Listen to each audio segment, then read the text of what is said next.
Email might seem outdated compared to Instagram, Twitter, and TikTok, but when it comes to marketing your book, nothing is more valuable or provides higher return than an email newsletter. If you're wondering what's better to market your book, or if you need an email newsletter at all, then this video is for you.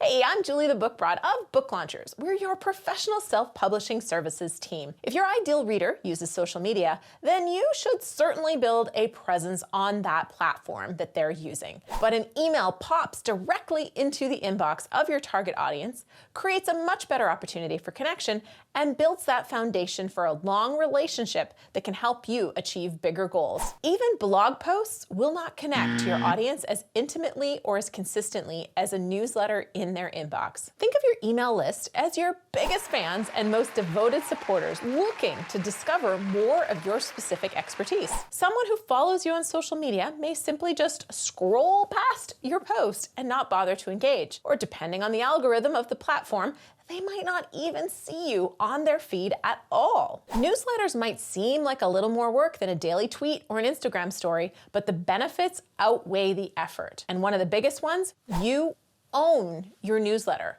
Unlike your social media, you rent or borrow your platform on social media. It's not your media. You have control mostly over the content you post, but you don't even control any of the experience, the data, or the platform strategy. Like I said, a lot of your followers may never see your content on social media. And no matter what, you're playing by the rules of that platform. An email newsletter is your own media. And there are three big elements here: content, community, and content. By delivering your newsletter to your audience directly and not through a third party, you own your content channel and strategy. With this content, you build more than a transactional relationship. You're providing value to your own community while being able to access your own data to help with your decision-making as you market your book, build your brand, and provide better services to your audience. Now, where do you start? Well, the first step is building that email list and reaching out to your audience. Figure out the right opt-in to connect your audience with your brand. Basically, what do you promise to provide them in exchange for their email address? For example, if you want to write a business book, you can go to booklaunchers.com/business book and see an example of an opt-in with a value add offering. And that opt-in content should pack value like our business book download does. It's a workbook to walk you through everything you need to do to plan to write a really great business book. So you really need to add value so somebody gives you their email address so you can start to build that relationship. This becomes a curated collection of quality leads that you're building a relationship with. These are people that will go to your website and enter their address in to receive your emails. And that means they're already interested in what you have to offer, what you have to say, or what you can teach them. You just have to know how to put together an excellent newsletter that they won't hesitate to open. Now, there's lots of useful services out there to help you maintain that list and send out your newsletters. MailChimp is a good one, and it's free if your list is 2,000 subscribers or less, which makes it great for getting started, and it can provide some automation while making sure your opt-ins comply with any laws. Our recommended service for our authors is ConvertKit.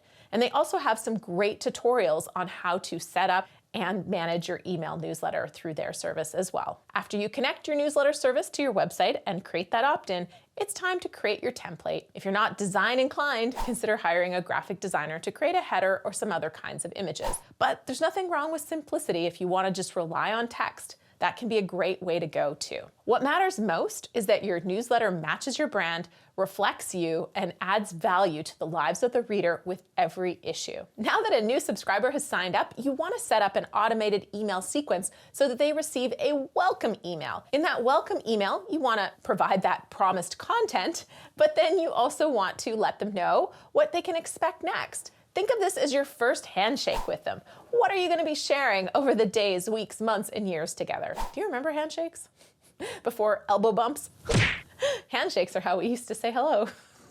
Decide on how often to send your newsletter and the content that you'll include. You better be doing this at least monthly. I highly recommend bi-weekly or weekly, but for some, a monthly newsletter works, and for others, they may want to share content more regularly. Figure out what works for you and what works for your audience.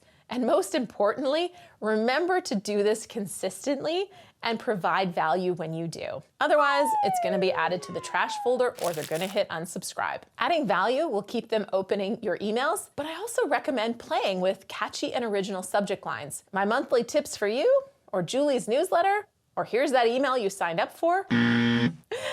That's not going to get them to open up your email unless you're trying to bore them so much that they think of taking a nap every time they see your name. No, craft your subject lines to catch your subscribers' attention right away and convince them that there's something inside they don't want to miss. By the way, this is a great place to test your chapter titles or your book titles. Stay away from generic statements and spam triggering words. Instead, tease the benefit of what you're offering. Your subscribers might get 100 emails a day and their time is precious. Let them know from a first glance that you're not wasting their time. When done right, your newsletter is the foundation supporting your marketing mansion. The content inside of them isn't just limited to emails. Recycle it later into blogs, social media posts, and in those posts, link to your opt-in for a chance to boost your subscribe list. To deepen your connection to your audience and count on that connection to further your business, you can't just count on your social media. It's your email newsletter that really gets the job done. And now, my job's done, at least for this video, but make sure you subscribe and turn those notifications on because there's a video coming up that you're gonna wanna see next. And while you wait, may I recommend this one that YouTube thinks you're gonna like to see, or this one, which is the latest and greatest from the channel. Take your pick, and I'll see you there.